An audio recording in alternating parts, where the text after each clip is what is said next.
Once again, it's a new week of Fantastical Treehouse, and we are at the Chill Treehouse downstairs in the chilling area. But this is a new week, and these are brand new books. So let's go see what they are and how they taste like.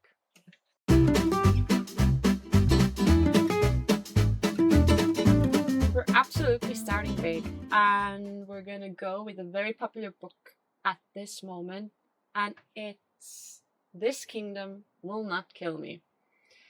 Now, I read it fairly quickly. It was a bit more than a day. I think if I didn't have that much going on, I could have also done it in a day. But it was exciting, it was ongoing, and it kept me on just guessing what's going to happen now. Now, a woman named Maggie, she has been reading this fantasy series over and over since she was little. And the first two books she just absolutely devoured. And she just reads them over and over again. She's imagined herself in any possible role, basically knows by heart the main characters that are in that fantasy book. The kicker is, though, that the third never came. It was a trilogy. The author just disappeared. But one day, she just appears inside that very said book. Now, what would you do if you would turn up in your favorite fantasy world? Well, I know that if I did turn up in mine, I would be quite scared. Truthfully, it would be scary, because the fantasy world that she's also in, it may be beautiful, but it will bite you.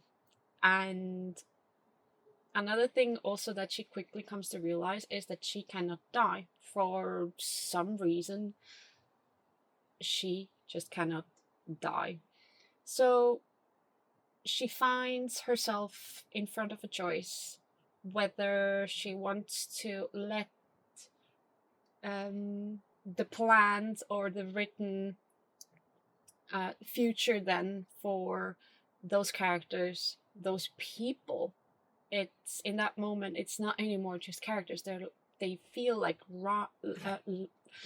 real live people, but she knows them, and people think that she has magic, and she just kind of rolls with it, because how else would she survive?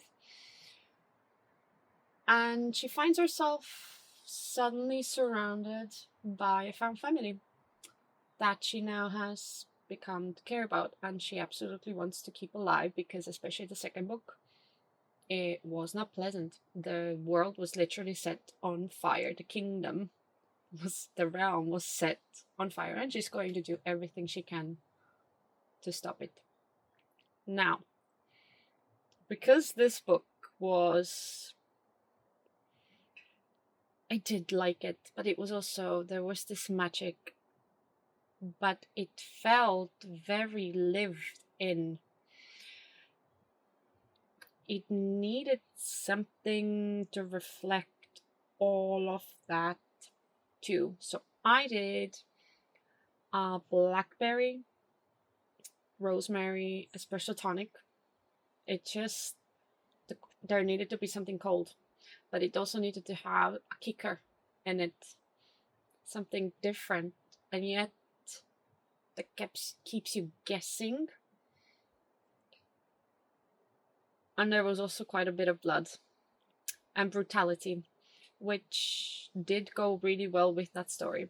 But now the cake needed to kind of soften it, because there was also romance and this beauty, not only of the world, but also the people, the characters. And as it turns out, they're more than they seem on pages. Much more. So I did a blackberry lemon mascarpone cake with it, because I think the blackberry kind of accentuates this danger, it gives this a little bit more punchier taste, especially in cakes, but it needed to be elegant. And so the mascarpone came and the lemon, so they are clashing a little bit, but yet they go nicely along. And it just sounds elegant as well. But when you look on it, it looks simple. It looks something that Sasha would have made. I did want to try to make the cake look a little bit like sushi. But I wasn't going to dare with that idea. At least not yet. It is a good cake. Let's see how it tastes. I put a little bit of bourbon also inside and inside the cake because it needed to have this gore, this that kind of keeps you grounded, but at the same time supports to read that story. The thing is, though, it's a trilogy. It's the first book. I think the second one might come out 2017, so next year. I cannot wait. I want to read it. I think you would too.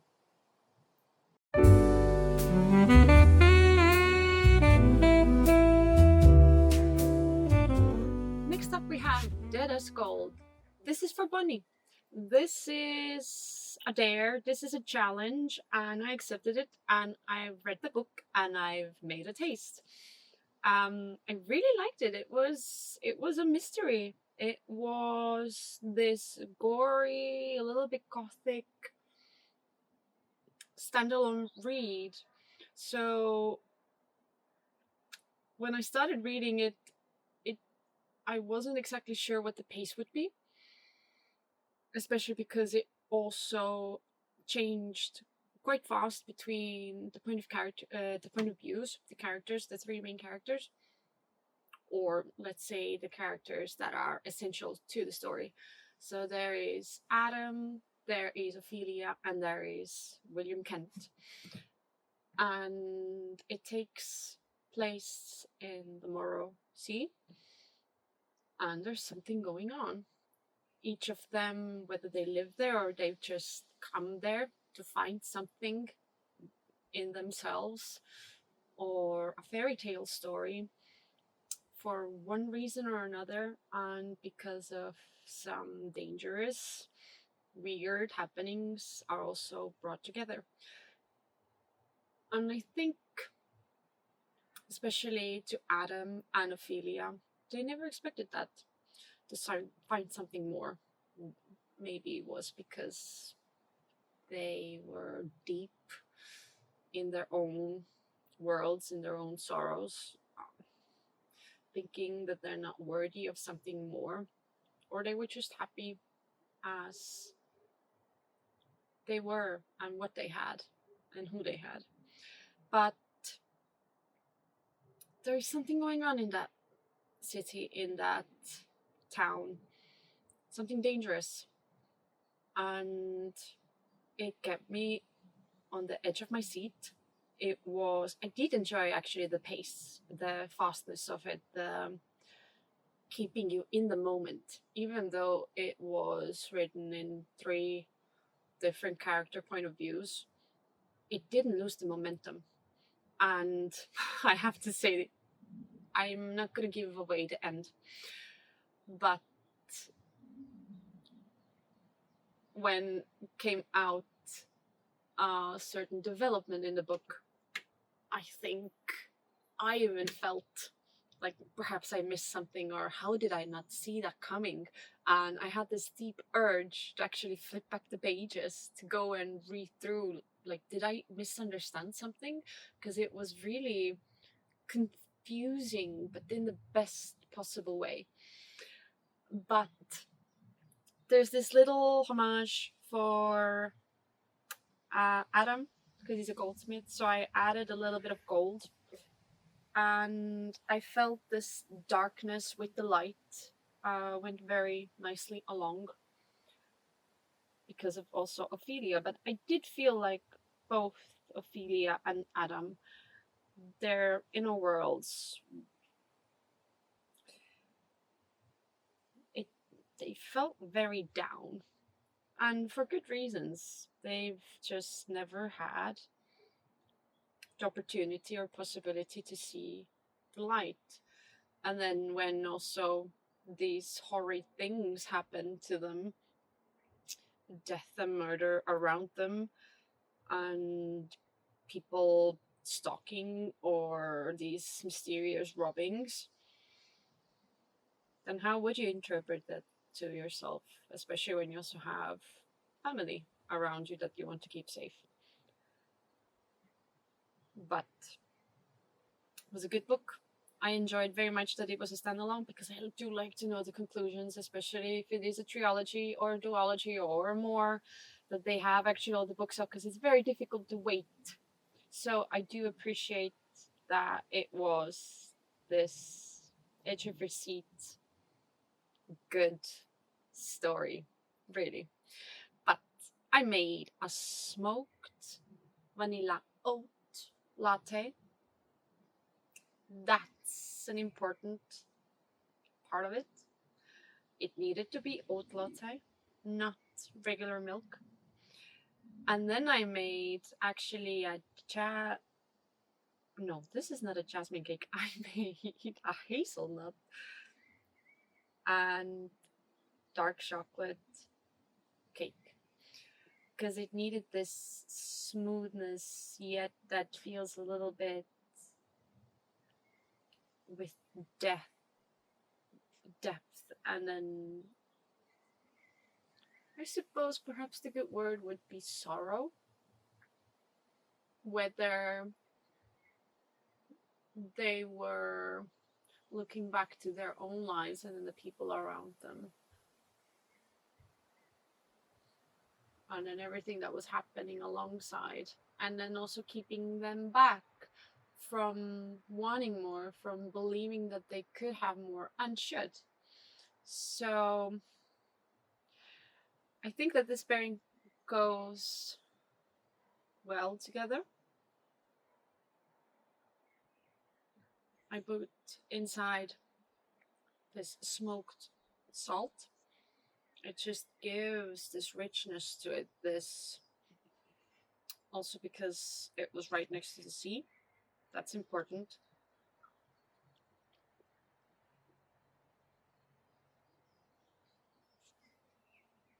And then this creamy hazelnut and praline with this dark chocolate.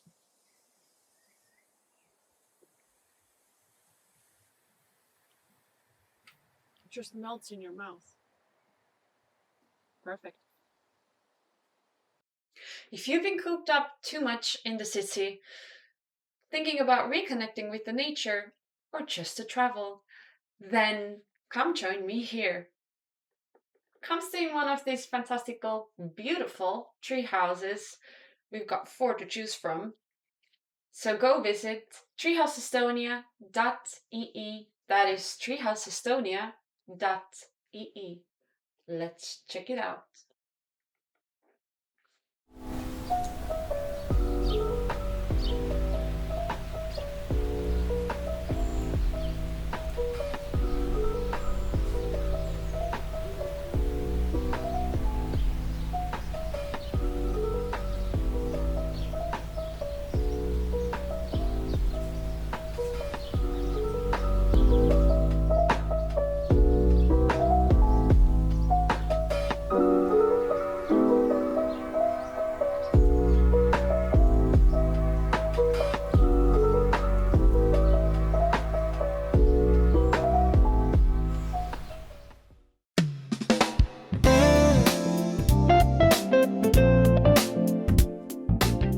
Next one is a big one. It's The Empire of the Vampire, written by J. Christoph.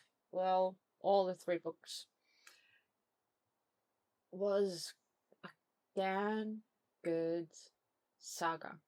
this trilogy I just devoured. Big books, big story, but it was a damn good one.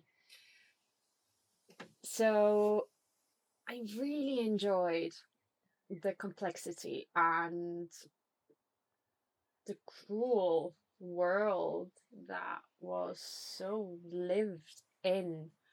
But basically, Gabriel de Leon is the last Silver Saint, half human, half a monster, and for the last 3 decades, I think it was, vampires have been, well, ruling the world there. It was a gruesome yet very real interpretation of what would happen if actually we had vampires and they would take over, right? It's not pleasant, not at all. But I love the way the story was set up.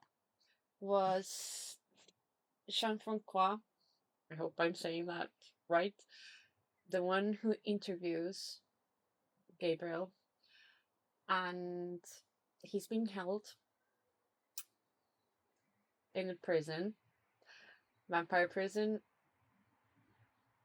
because, well, the Silver Saints are the ones who went after the monsters themselves. Kind of like their last redemption, the scalpel for the Empire.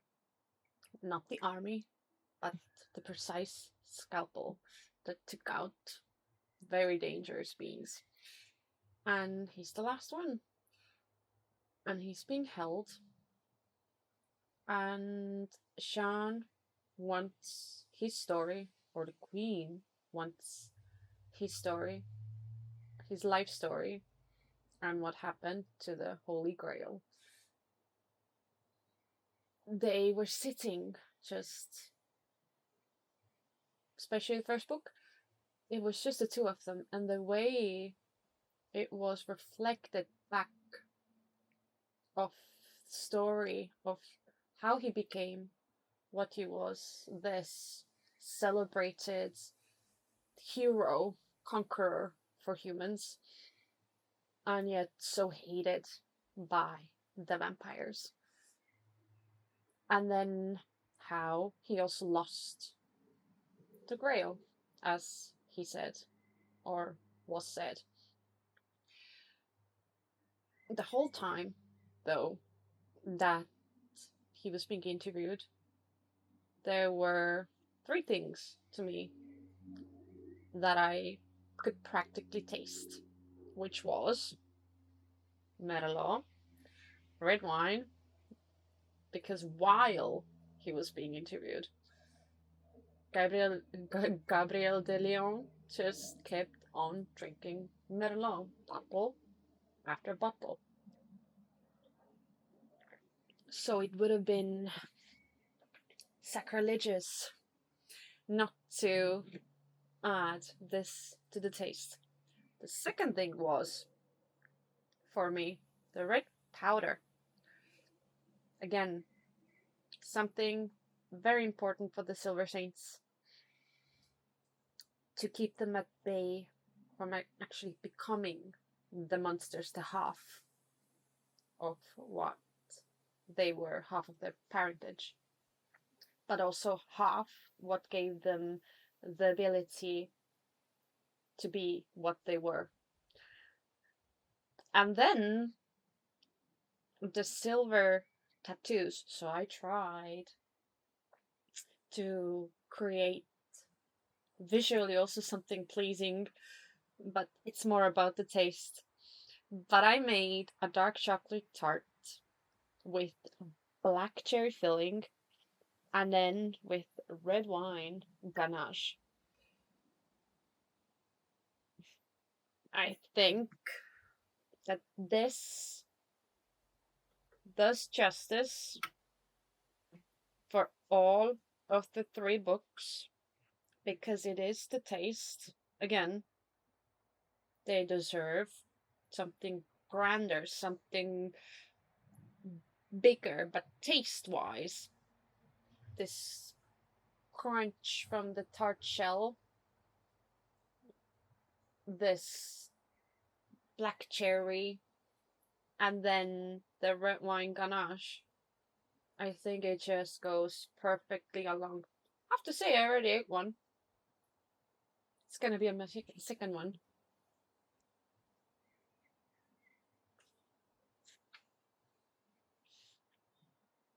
But there's flavor. There's this richness. I feel like I'm on a journey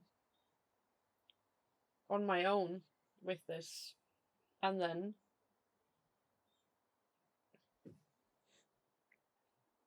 the wine. Perfect.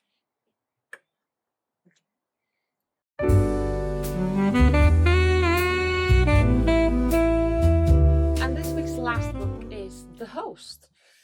Now, I've read it some time ago, but I really enjoyed it. I liked that the way Stephanie Meyer wrote about alien invasion, that it wasn't this gory take over the world, but instead it was subtle. It was that the aliens were there to better it, to make the place just better as it was before, kinder, calmer, more prosperous. And I think it also showed a side that humans do have, that often wise we can be selfish, some ways narcissistic. I think that's part of where the selfishness comes from.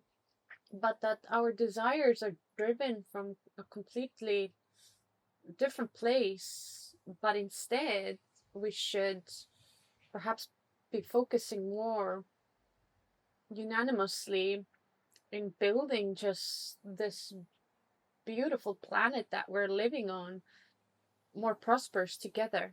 And yet we don't. And we cannot because of our own ambitions, needs, wants. So we don't do that. But in the book, the aliens did it. They didn't even try, they just did it. And they had been doing this with other planets as well. But basically, there is these tiny beings that are these alien cloud thingies that are implanted to the back of the human's neck, that then basically take over their bodies. And ourselves, our beings, disappear. But in this particular story, the host, the person, and then the alien, they coexisted. So Wanda, the alien, and then Melanie, the woman. And she starts to have these flashbacks and remember what Melanie went through. And she's one of the last ones, Melanie, as a person that they are still on the run from the aliens, because humans are being caught and then being implanted by these aliens. And so this journey comes where then Wanda does something out of character for herself and follows Melanie's the memories and goes and finds the last, not resistance, but the last people, and where her brother is. There was still some danger because not all apples in one basket are golden. Some are still rotten, one way or another, as it happens also with aliens. And so another one is on the hunt of where then Wanda went. But the idea of this taste, of this futuristic book, this out of the world, was that I did a vanilla jasmine latte, and then I did this milk chocolate salted caramel, and then hidden inside was vanilla jasmine cream, because I tried that it represented the humanness, kind of the chocolate, right? This rich texture, deep complexity, needs and wants and desires and ambitions, and still the drive to survive, because she was still there. Melanie was still there. That's why I added the salted caramel, because it's clashing these two cores, these two individuals. And then Wanda, this wanderer, this alien that's invaded her body, and yet she's now her inside Melanie. And she is this vanilla jasmine then texture inside, because she is essentially good. She's not there to harm anyone. The aliens are not there necessarily to harm anyone. They're there to harmonize the world. But humans don't see it that way. So this cake just needed, this taste needed to clash and yet belong as one. And so I came up with this taste.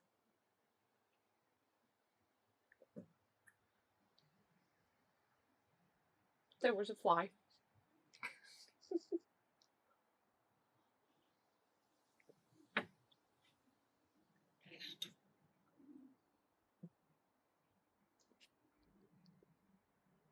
I can feel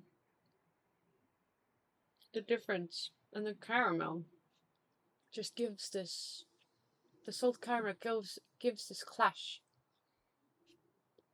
that they are one and yet they are very different. The body, the dark chocolate, together with Melanie, the saltiness, the will to survive, and then the vanilla jasmine, something out of this world, who wants to, in her own way, help, thinking that she is helping.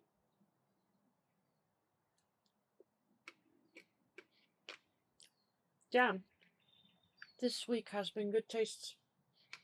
I've been enjoying this so much. I don't know what's gonna happen next week, but let's see. Until next time.